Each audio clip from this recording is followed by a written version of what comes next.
ទៅភ្ញៀវ MD មិនក៏ក្រៅទៅនៅស្រុកខ្មែរនៅស្រុកគេចង់គ្រប់ប្រទេសដែលមក MD មិនថានៅអូស្ត្រាលីនៅអាមេរិកនៅខាងអូទ្រីសនៅអីក៏គាត់ចេញមកដែរពីបងប្អូននៅកូរ៉េនៅជប៉ុននេះតែគាត់ចេញមកគាត់មកដែរនៅមិញចឹងគាត់មក MD ប៉ុន្តែខ្ញុំសុំថតចំមុខហ្នឹងប៉ុន្តែថតតិចគាត់តិចចុះគាត់ចេញមកកែតងតិចដោយសារតិចគាត់យីហើយគាត់មានផ្លែលើនឹងដែរអញ្ចឹងណាមិញចេញមកចេញមកវារត់ណារីបញ្ញាចេញទៅនៅមួយឆ្នាំហើយចុះកូនចៅនៅទាំងអស់ចឹងអូហើយមិនខាងលេខស្រុកខ្មែរម្ដងអត់ណាស់ស្រុកទេចុះស្រុកកណ្ដាលទៅណាវិញទៅអូនៅចិត្តនេះដែរនឹងអញ្ចឹងមិនអត់ទៅចុះឡើងអញ្ចឹងខាងមកrồi có mua không đấy đượcខាងមកអូខេហើយកូនចៅទៅបានទៅអស់ហើយចឹងចឹងអត់តែគាត់ចេញមកជួនកាលអ្នកខ្លះបើមិនបានមកធ្វើអីក៏បានមកម៉ាសាមុខអីមុនចូលវីតាមីនចាក់មុខហើយមុខតឹងណែនអីនៅអំទីដែរ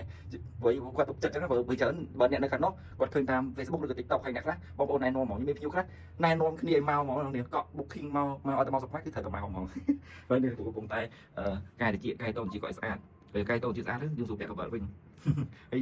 គាត់ជាគាត់និយាយហើយដែលថាគាត់មានផ្លែផងក្រោយយ៉ាងណានេះកំពុងធ្វើយ៉ាងល្អិតល្អន់គឺធម្មតាមាន assistant តែថ្ងៃនេះ assistant ជាប់ថតហើយអរគុណ